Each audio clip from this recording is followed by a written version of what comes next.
This is the London Fintech Podcast, brought to you by your host, Mike Ballerman, bridging the worlds of suits and t-shirts, of finance and technology, bringing you insights, stories, and inspiration from the golden age of opportunity and innovation happening in London right now.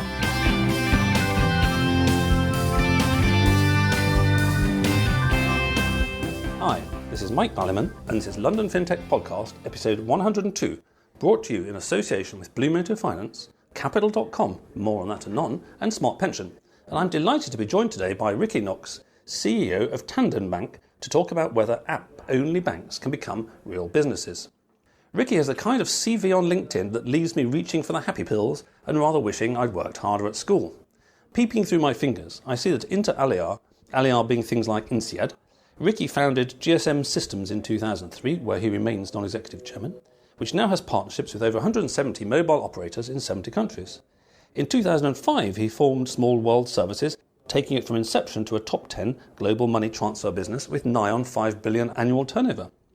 Not content with his laurel leaves, he founded the well-known Fintech Azimo in 2012, which does remittances to 198 countries globally, has 500,000 customers and more than 270,000 cash pickup locations worldwide. Okay, you and I would long since have taken the money and run and be sipping pina coladas on the beaches of the world. Well, actually, I wouldn't because I don't like coconut, but somehow I'd find a workaround for that. But not for Nicky. From 2005, he was at Hexagon Partners, the private equity firm. And we still haven't got to today's pertinent incarnation. There must be a gene for Duracell batteries in the mitochondria. In 2015, he founded Tandem Bank, which is where we are today. So I can draw breath, but not without slightly spoiling the story with one fact that some of you folks may know and some of you may not. After decades in this FS lark, I have some little idea of the kinds of juju that are used across the industry. But one of the jujus I've never learnt is the secret private equity art of buying something far bigger than you. A bit like you live in a flat and one day you happen to buy Buckingham Palace. Maybe if the coffee is strong, I'll ask Ricky to break the Magic Circle's rules and tell us how that trick is done. Ricky didn't buy Buckingham Palace, though there is an old royal connection. But his little startup one day suddenly, from my media perusings, happened, in quotes, to suddenly own Harrods Bank. Now that is some smart juju, and certainly a standout deal in the around 100 fintechs that have been on the show. All of which makes Ricky number one G.I. Joe to talk to us not only just about appy banks, but bricks and mortar banks and where this is all going. Plenty to talk about, so let's get on with the show.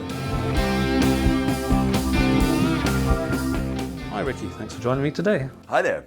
Great to be here. Thank you very much for inviting me on the show. So, I normally start by asking people what their hobbies are, but clearly your hobby's founding sort of mega businesses roughly every other week, so you probably don't have time for anything else, but you did say that you danced. Yeah. And you're a large Scottish gentleman with a sort of an orange beard for those people who can't actually see you on the audio only podcast. Yeah, technically not Scottish. So are you half nimble on American, your toes? half English. Yeah, no, I do enjoy various types of dancing, from ballroom through to sort of modern dance. But yeah, I dance sober, which is an unusual activity. It's like bar billiards. The only time I'm ever very good at bar billiards is if I'm completely drunk. If I'm sober, I'm really bad at bar billiards. So how long have you been doing the dancing for? I enjoyed dancing drunk back in the day when I was younger, and managed to find a way to squeeze it in exercise and enjoying myself, listening to some good music and not getting drunk, which doesn't work quite so well as you move on through life.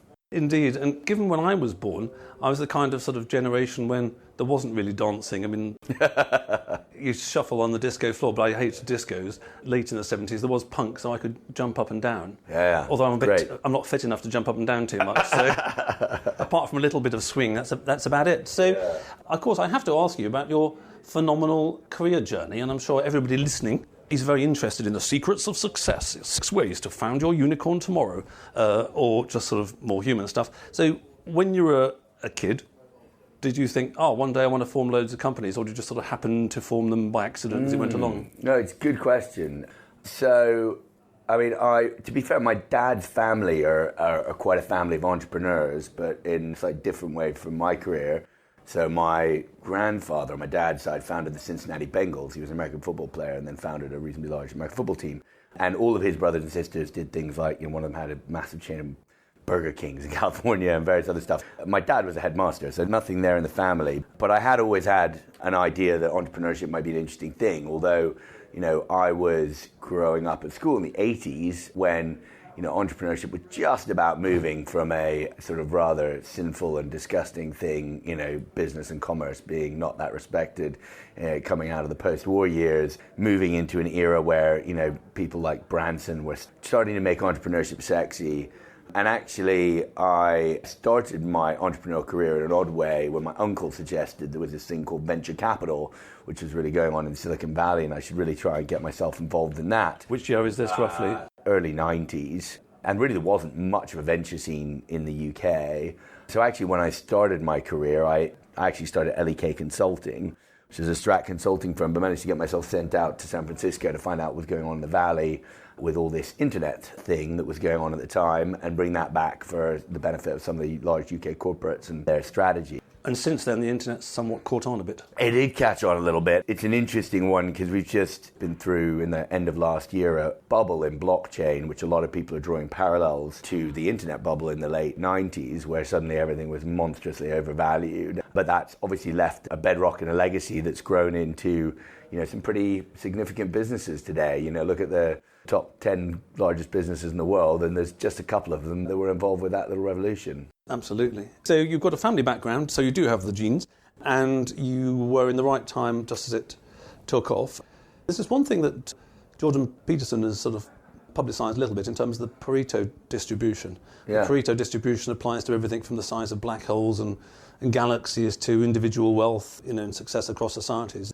And roughly speaking, to quote his famous phrase, roughly speaking, if you're at sort of the middle of it, it's a fairly sort of flat curve and you ain't going anywhere. Yeah. If you do badly, it falls off fairly precipitously until you're under an arch drinking meth. But equally, at the other end, if you start to do a little well, you do more well and more, and the further you go up the curve, actually, the theory is, from a social perspective, that, and you can tell me, is that actually it gets easier. It's this saying your first million is the hardest, etc., etc. Once you, for example, have founded 3 absolutely bloody amazing businesses, and then you go and pitch for your 4th, like, oh shit. Yeah.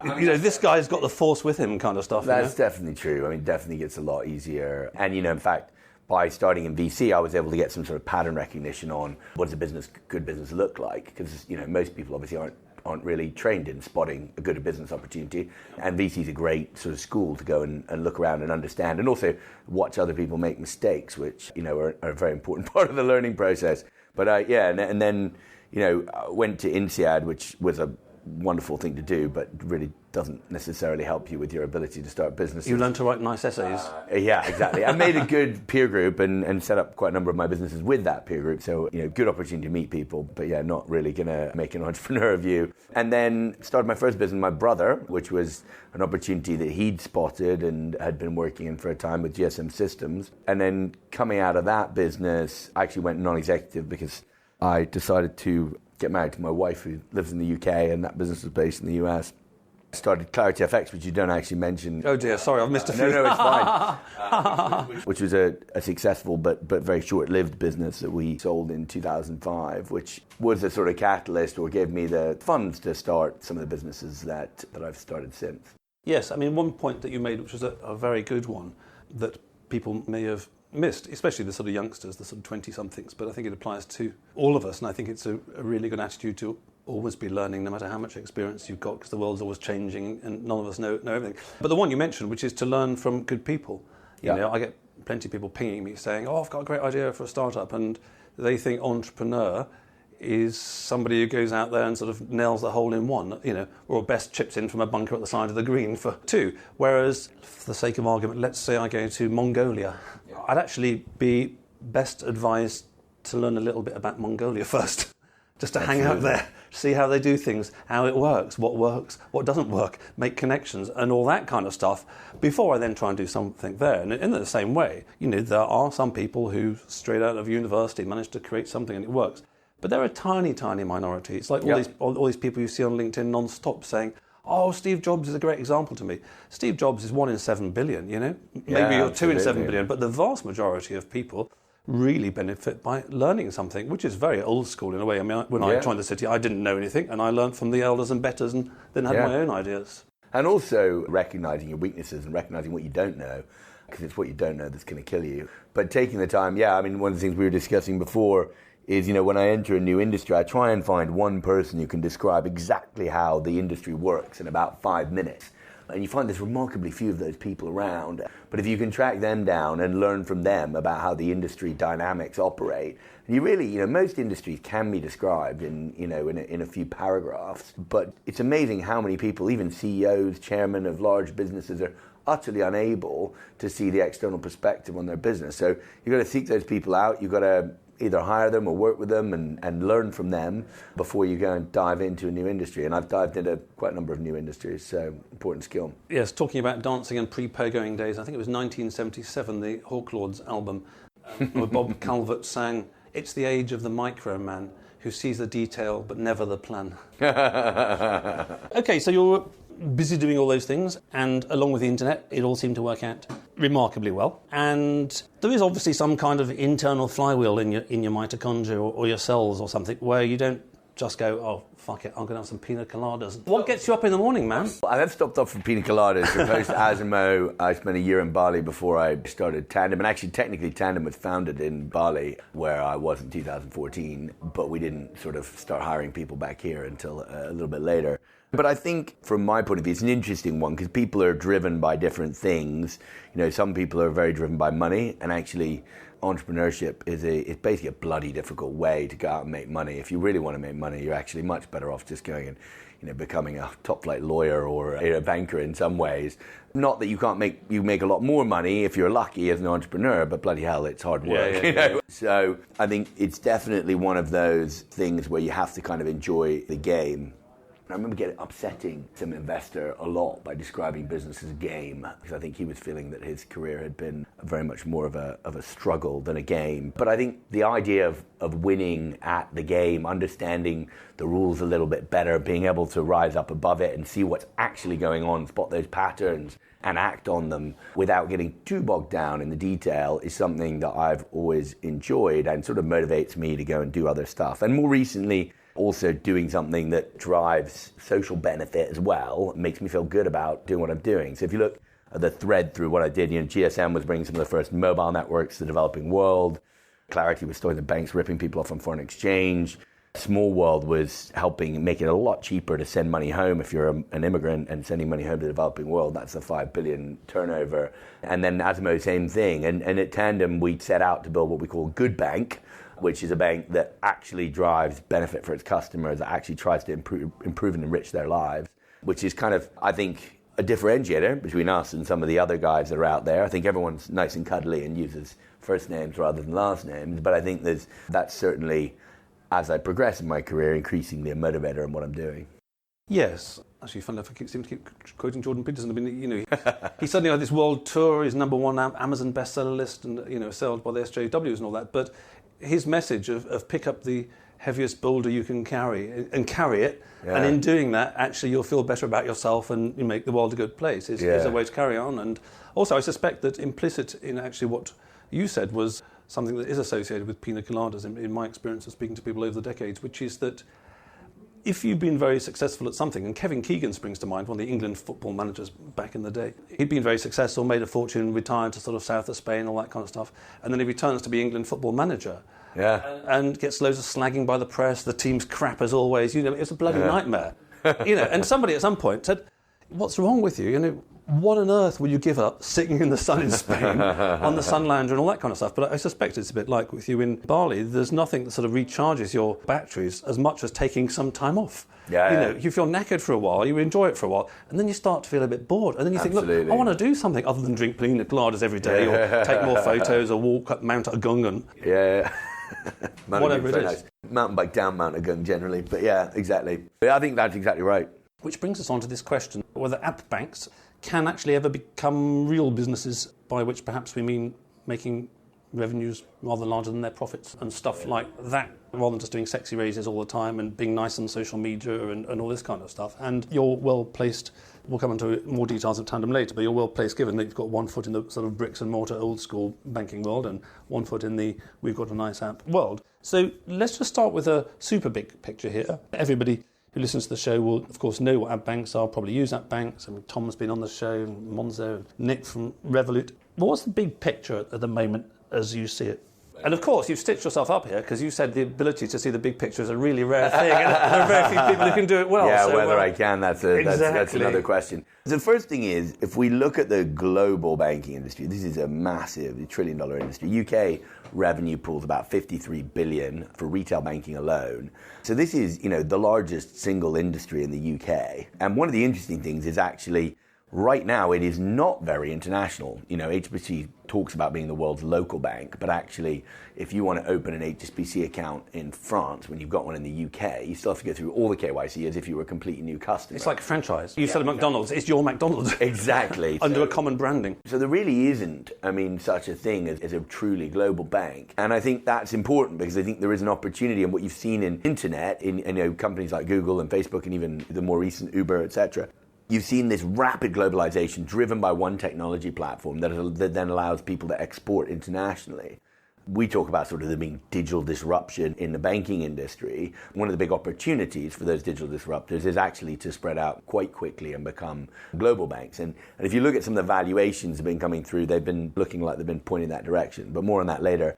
But coming back to where we are in the UK, we've got a very concentrated industry. 86% of the current accounts are owned by the top 5 players in the UK. And then there's actually not that many banking licenses out there. I think there are nearly 100. And most of them are owned by Bank of Baroda, the overseas branch of an Indian bank.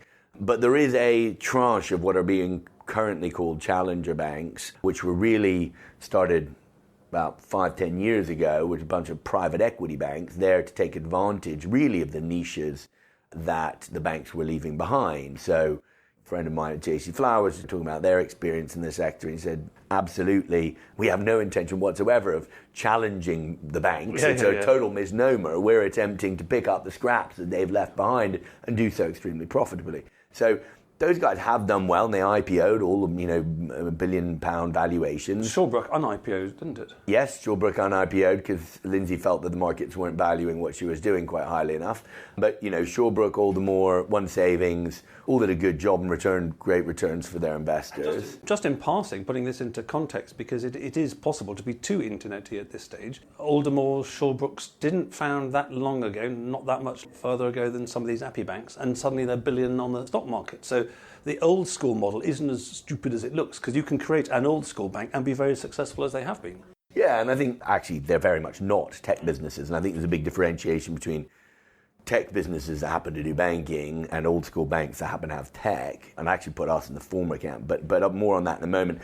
I think the point is you've got an industry where you've got some very successful, let's call them old style players that are making smart moves. You've got some behemoths that aren't moving very quickly, that are investing a lot in digital and doing some good things, but ultimately are somewhat hamstrung by their size and, frankly, customer base and technology base, where they've got extremely high cost bases and really struggle to, in some ways, to compete with the nimble Shawbrooks and Aldermores of the world. And you've got a new generation of banks, which really born, I think Atom was 2014, but 2015 and beyond, where the banks at play in the UK are Monzo, Starling, Tandem and Atom. And then there's some non-banks that are sort of claiming the banking throne, like Revolut. And, if you were to widen that out to all prepaid cards, there's about 200 of those guys, but Revolut's clearly the one that's furthest ahead. And then in Europe, there's number 26, which is a very similar model to the Monzo model over here. And so you've got a little cadre of app banks. The interesting thing, of course, is they all have completely different strategies today. Just pressing pause on that point, I think it is a good overview. I think that switching it over from sort of the background to the foreground, the motivations, as you say, of these players differ quite a lot. Remember Tom was on the show Christmas before last, and he was quite eloquent at the time about the fact that he was only being a bank in a sense because he had to be a bank, and that if he was a bank, it made it very simple because journalists say, well, we're a bank, that kind of stuff. And he wasn't really a bank for the reasons that I always think of as a bank, i.e. you can create money out of thin air and you can transform maturities and take deposits and mortgages. That's kind of like an old school banker like me sees banking, he more saw it, as personal financial services, point on your phone and da-di-da-di-da, wrapped up as being called a bank. Now, subsequently, and I did get taken to task by one or two Monzo fanboys for mentioning this at Christmas, subsequently their development rate hasn't been that great, and so they're pretty much where they were 18 months ago, which is I've still got a nice pink card, which I bought with my coffee with this morning. So you got that perspective, and then I'm not quite sure what Nick's trying to do at Revolut. I mean, it just seems to me he's trying to do everything. So in terms of the motivation, it's very tempting to think, oh, it's a bank. But actually, it's not really. I mean, they're not only coming from different places, they're trying to go in different directions, If I was the fairy godmother and I went along and saw all you 5 app banks and said, what do you want to be in 10 years' time? Okay, ping, ping, ping, ping.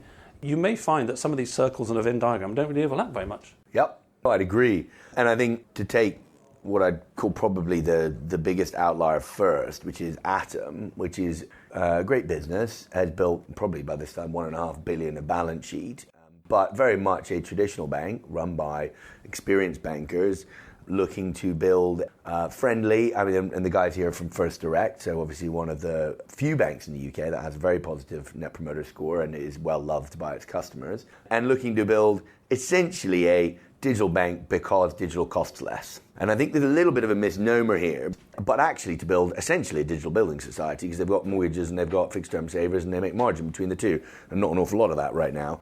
And they're looking for a very rapid balance sheet build. They've raised a shitload of capital, which is one of their competitive advantages, and done very well. And I see that business now. It's obviously quite owned in large part by BBVA, I think 39% or something. And so that means that its future is not predestined, but certainly it doesn't have quite as many degrees of freedom in terms of where it goes. But it is interesting. It's probably the only one of those businesses I've just mentioned which is not a technology business inherently. And so if you look around at Tandem around here, I mean, we're in a classroom, you guys can't see, but almost everyone here is a developer. So we have 67 people out of 104 involved with product design and development, which is a very different structure from how you'd build a bank if you were building as a banker. You'd be more 70-20 the other way around.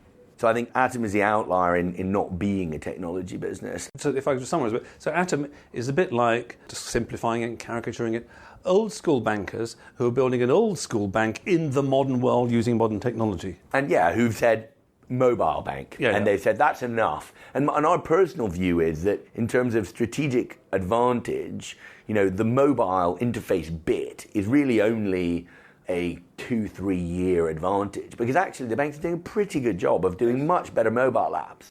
But the fundamental difference is when you build a technology business, in a normal business, you've got 90% BAU and 10% change. Often there's a little function. You've got about 90% BS in some as well. Yeah, yeah, you get that in tech, definitely for sure. But whereas in tech, it tends to be more 90% development and change and 10% BAU. So these businesses are able to move much faster. And you see that, I mean, Revolut's an interesting one because it's probably at the most extreme end of those businesses in terms of being, now admittedly not burdened down by the inconvenient banking license at the moment, but, of running what's, again, some sort of tech BS, but an agile environment, which means that the teams are independent and capable of building their own little products. So he's got little teams of 8 people building separate products. I mean, you say he's doing lots of stuff at once. That's because he's really allowed fiefdoms to develop, and then the only thing they have to do is then combine it back onto the platform at the end of the day. So let's talk about this combining it back on the platform bit, because I don't think enough has been made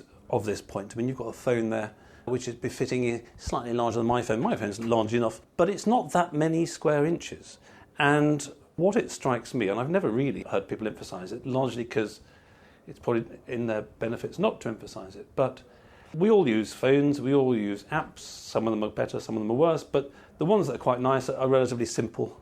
They've got a few screens like the Monzo one does at the moment, and I can do things relatively easily. Now, going back to the first online banks like Intelligent Finance I've still got an account with, your computer screen is actually quite big. You can fit more stuff into that without doing my head in and this kind of thing. So what I'd like your view on is that there's a natural bottleneck, is there not, implied by the visual interface of a few square inches. Going back to Revolut, let's say Nick in a year's time has got 100 teams going, doing 100 products. And there's some poor bastard in the middle who's called Mr. Interface Design, who just loses more and more sleep until one day he's a complete insomniac because he thinks, shit, how can I fit 100 offerings into this without layers of menu and all that kind of stuff? is it not the kind of interface that's going to kind of break down in a non-linear fashion? Like you can do 1 or 2 or 3 or 4, maybe 5, but you can't bleed and do 99 things on one app. Yeah, so the answer to your question is two-word service design. So for a great app experience, I think that's just the label of my question rather than the answer to my question. Yeah. And you have to design the whole experience that your customer has throughout the app, and you have to do that in a holistic way. And I think the challenge with being, throwing quite as much stuff at the wall Revolut are doing right now is actually how does that come together as a holistic whole? And it's something Tandem spent an awful lot of time on. The way we do it in our app is we aggregate your information from all of your different bank accounts and your Tandem card, and then we'll analyze that and figure out whether we can see things that might be relevant. Now that might be that your utility bill's looking higher than it should be, and therefore we can recommend how you could reduce that and a switching journey that takes you to the cheapest utility provider. Or it could be that we spotted duplicate transactions in your account, and actually we want to recommend that maybe you need to contact the bank or us, if it's us, and challenge one of those transactions. It could also be something much more complex, which is, analyzing your cash flow over a period of time. But all those functionalities are buried in what ultimately is a curated version of your own transaction record, and only come up. So there is no place currently in our app for you to go and see all the things we do. Some people have criticized that, but we can right now switch your utility broadband, switch your mobile phones, actually improve your finances in a number of different ways, but we'll only suggest those things when they're contextual and relevant. So we don't actually have to have the real estate to do those things. The real estate comes out of the context. Yes, so I take that, and we must come back to the Tandem thing, because these things are very interesting and very sort of value-added. It's a good point. I mean, I don't want to use the AI, but computers can do more and more things, and they can be clever, and they can sort of suggest stuff and all that. But I think the answer is simply that N, where N is the parameter. So for interface design, user design, what do you want to call it, on a phone, I think if we fast forward 20 years, we will find out that actually, one of the best banking apps, they managed to do 43 things on their phone, and people still found it manageable. But nobody managed more than 43. So on average, people do 30 or something. So I think there is a parameter there. No, there's definitely a limit. This does come back to what we were talking about, which is the motivation for doing it. Yeah. If your motivation is, we want to suck all your financial shit into our app, we'll do it for you and we'll help you as much as possible. That's great.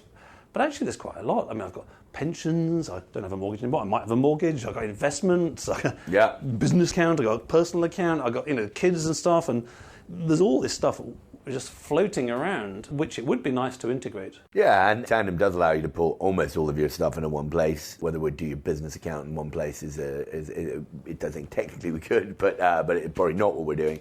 Coming back to the original question, which is how are these guys making money? I mean, if you look through this list right now, Revolut stated that it's making money. I'm not sure what level it is, but Revolut stands on its own. It has a freemium fee-based model, so it is charging per month for the use of the upgraded card. And so you get the basic card for free and you upgrade. So that model, which is essentially charging a fee for a service, a subscription fee, is definitely hitting break even for them. And I think that model on its own may end up being the prevalent model. We'll have to come and see. I mean, interestingly, Monzo advertised free and always will be free, which I thought was an interesting, and in fact I was on a panel with him at the time, and I said, no, I want to be really clear. Tandem may be free today, but Tandem almost definitely will not be free forever. And so it's an interesting commitment. But both Monzo and Starling run currently what they call a marketplace model, where in theory, you're selling other people's shit on the platform. There's two problems we see with that. The first one is, most of the stuff we sell is switching, so we're finding you the best price. Yes, exactly. Whereas they're finding you maybe not the best price, in fact, definitely not the best price. And there's always a temptation in those situations where the price comparison sites suffer from to sell you the worst product that gives them the most commission. Absolutely. No, I suspect, going back to can they be real businesses, as you say, the Revolut has got fee for service. Okay, we've got plenty of businesses in the world that do that, and that's sustainable once you get all the parameters right. Perhaps we ought to define what we mean by real businesses, although I did in terms of revenue higher than costs. At the moment, my suspicion is that Monzo will be a very nice target for one of the big five in the UK, because banks spend so much marketing effort acquiring young customers, because then by and large people don't switch and it's a very good value for life. So it's a very likely scenario that they will have created, quotes, a real business for the investors by you stick a quid in, and actually a few years later Tom sold it for 10. You go, I made money. It was a real business. But a real business in the sense of somebody bought it for a sum of money. Yeah, although I think two things I'd lay out against that, and I mean, oddly, not poo-pooing my competition here. And let's talk about Monzo and Starling separately, because one of the interesting things, there are little glimmers in there. Starling is currently making millions of pounds of revenue out of doing payments for the Department of Work and Pensions, right, and a number of other corporates. My view is they're all going to make money. And the reason is because a banking license is a massive gimme. It is a strategic barrier that allows you into an exclusive club where you can raise deposits, coming back to your point, and then rent those out at a margin by lending of any sort. And today, Tandem has a credit card portfolio, a big mortgage portfolio that we bought from Harrods. We're just starting to write our own new mortgages as well, if anyone wants a mortgage who's listening. And we do savings accounts, and we have the app today. But the Monzo and Starling business model only have overdraft and current account, which obviously don't match up to a hill of beans in terms of actual overall balances. And the thesis was that they're all going to make money through the marketplace. I think, though, both smart entrepreneurs, Starling's already taking advantage of the other exclusive membership you have, which is the opportunity to be part of FPS, the fast payment system. And Starling has integrated into that and is reselling its exclusive access to corporates. And in fact, we've chatted to them about even using them to terminate because we currently use RBS and it's bloody expensive. Monzo's done the same thing. Atom have done the same thing going into that payment system.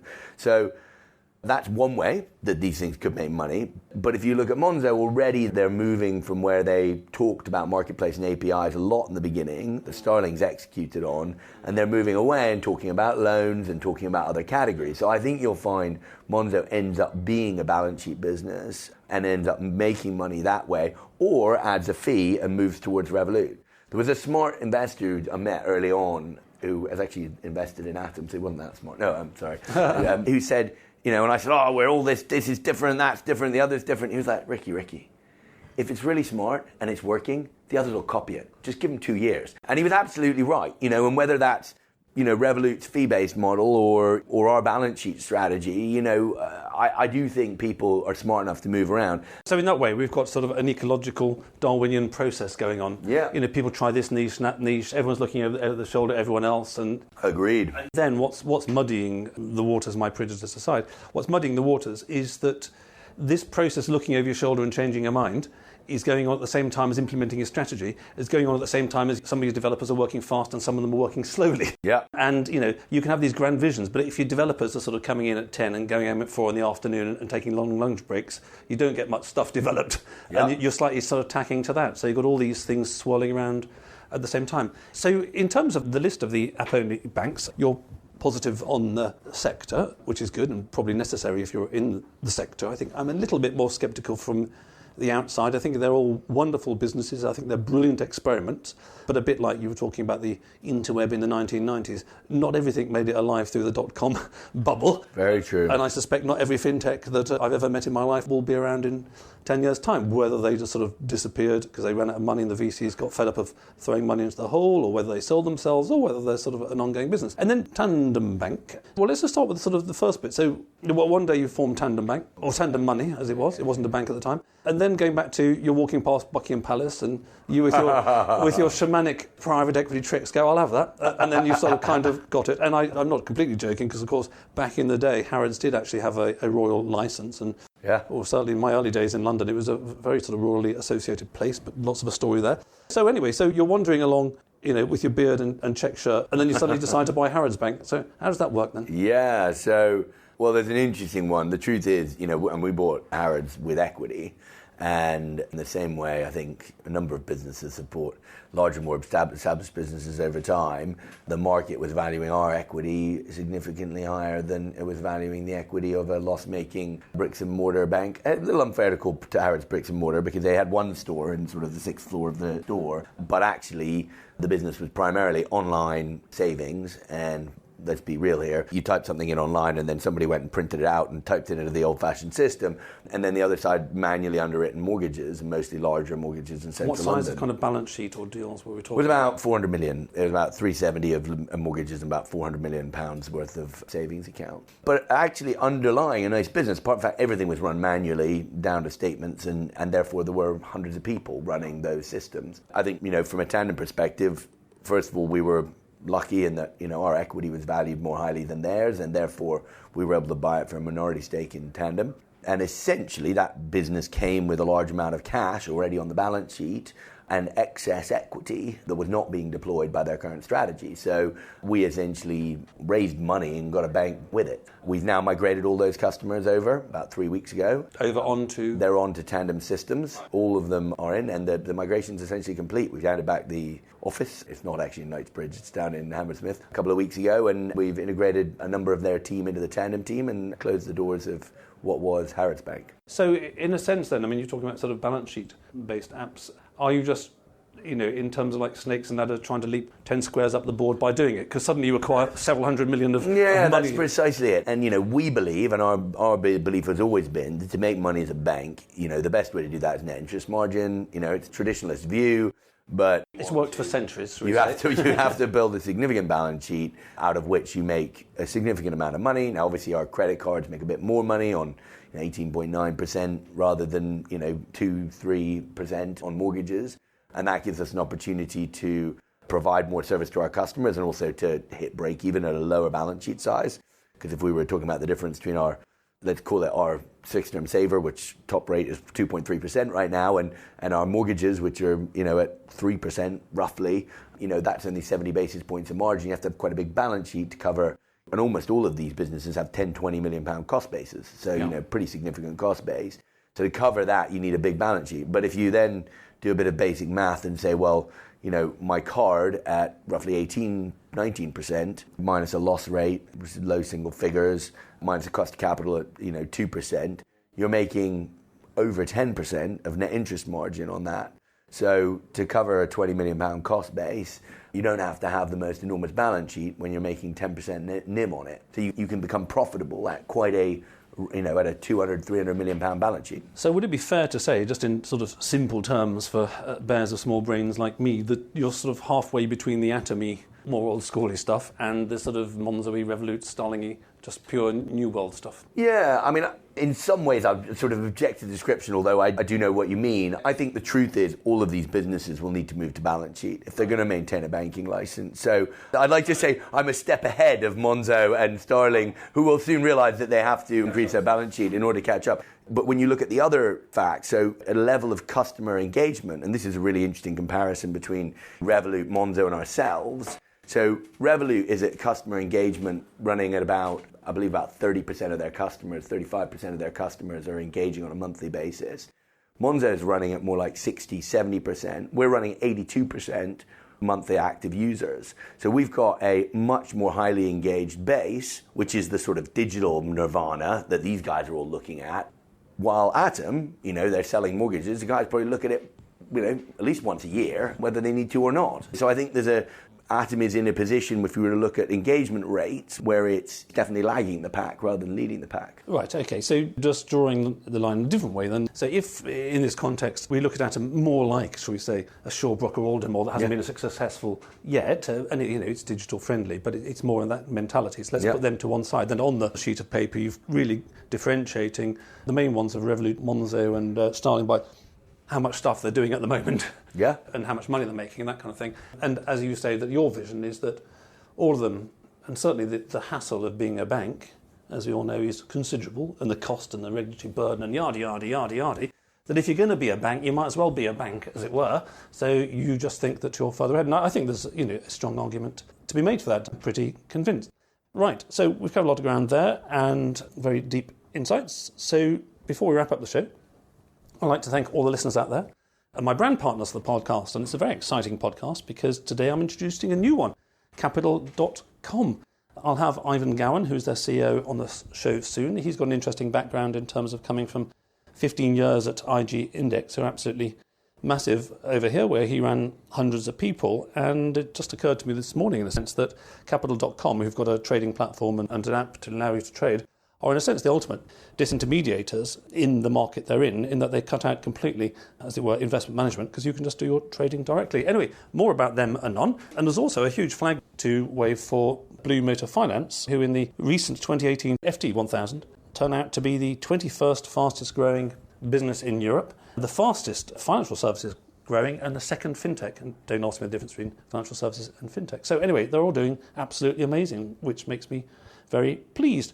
So, Blue Motor Finance are, according to the 2018 FT1000, the fastest growing FS business in Europe, Blue's award-winning technology has supported over $1 billion of lending to over 3,700 UK motor retailers. Capital.com, making CFD trading more accessible and engaging in 23 languages. 500,000 downloads in 51 countries. Check out capital.com or download the app. Trading is risky. Smart Pension, who are fast, secure and free. Check out their UK workplace pensions at autoenrolment.co.uk.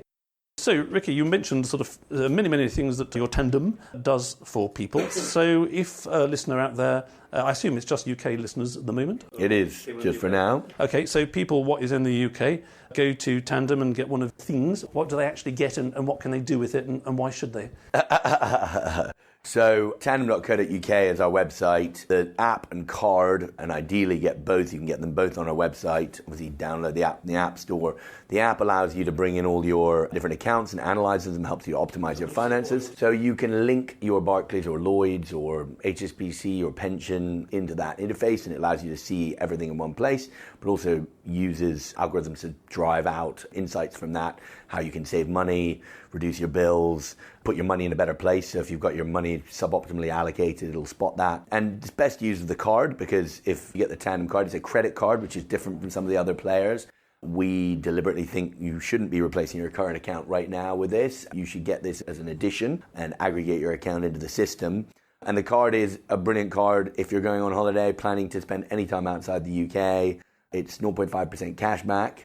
So you get paid on cashback wherever you are, but it's also got no FX fees, no ATM withdrawal fees abroad. So unlike Revolut and Monzo, which will charge over £200, yes. You should get one. So yes, I noticed that. It's unlimited from our perspective. So if you're going abroad, great card to use at home and abroad, but a great complement to your existing financial services portfolio. Right, so we've covered lots of stuff, and you do all sorts of things there. And as I'm trying to give up coffee because it's making me insomnia, my brain's sort of overloaded. What's the kind of summary? What's the vision of what you're trying to do for the people? As you said at the beginning, one of your motivations for getting out of bed in the morning, continuing to be a super entrepreneur, is actually to make the world a little bit of a better place. So what are you actually trying to do for your users in that context? So Tandem is the good bank that aims to make its users life rich. That means that you can have an easier life and let the money get out of the way. Oh, that sounds good. I like easier life. I also like money flowing in as well. If you can help me with that, we'll definitely have a conversation later on. We do that too. Excellent. So where are you going in the future, and what do you need in terms of partners or people in Bali, all that? And, in terms of throwing breadcrumbs up on the water, please tell my wonderful listeners. So, I mean, first of all, we're saying that Tandem does operate a marketplace and is really happy to partner with anybody else who wants to access our growing customer base. And in addition, always happy to receive more retail customers. Would love everyone to give it a go and sign up. Excellent. That sounds fantastic. Well, again, mentioning Jordan Peterson because he's on my mind today. Bridget's just finished reading his book, so I've got to start reading it now. I mean, one of the things that he said is goes along with success is just working very hard, which people always underestimate, and lazy people like me try and avoid. And then I wonder why I'm busking at sort of Bank Underground rather than living in a marble tower. But clearly you've put a lot into this, and as you demonstrate, just knowing a hell of a lot about the industry you're in and thinking about it a lot is also really useful. And I didn't know much about Tandem Bank personally before, so apart from everybody else, I was really interested to hear where you are, and I like the topology. And as I say, I think I probably have to sort of question my own question in the first place about, what's real business. But I think all of these app banks have done something really interesting and really impressive so far in a very short period of time. And I think it's going to be a really interesting story, and I'm sure it'll all look very different in 5 years. So thank you for giving us the overview of where we are and where it's going, and I wish you every success in the future. Thank you very much. Thanks for having me on the show. Thanks for listening. If you have consulting, advisory/non-exec or media needs in the FS or fintech space, get in touch with me at mike@londonfintechpodcast.com. We could sit in a bender all day, watching the firelight dance, watching the firelight dance. We could walk in the mountains before dawn, watching a happy moonrise, watching a happy moonrise.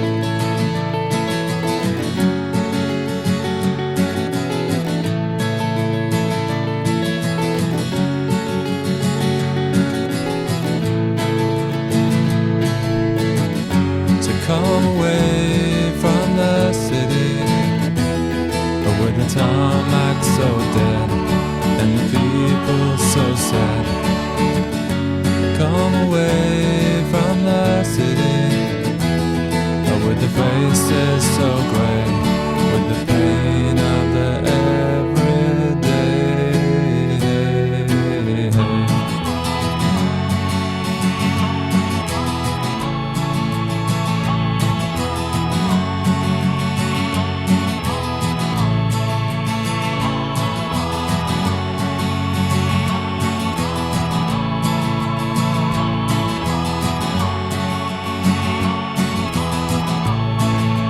We are wild like the mountains and the trees. Can you see what I mean? Can you see what I mean? We fade in between the earth and the sky. Kiss the city goodbye, wave the city goodbye, wave the city goodbye. Wave the city goodbye. Watch the firelight dance with me. Watch the firelight dance with me. Watch the firelight dance with me. Watch the firelight dance with me.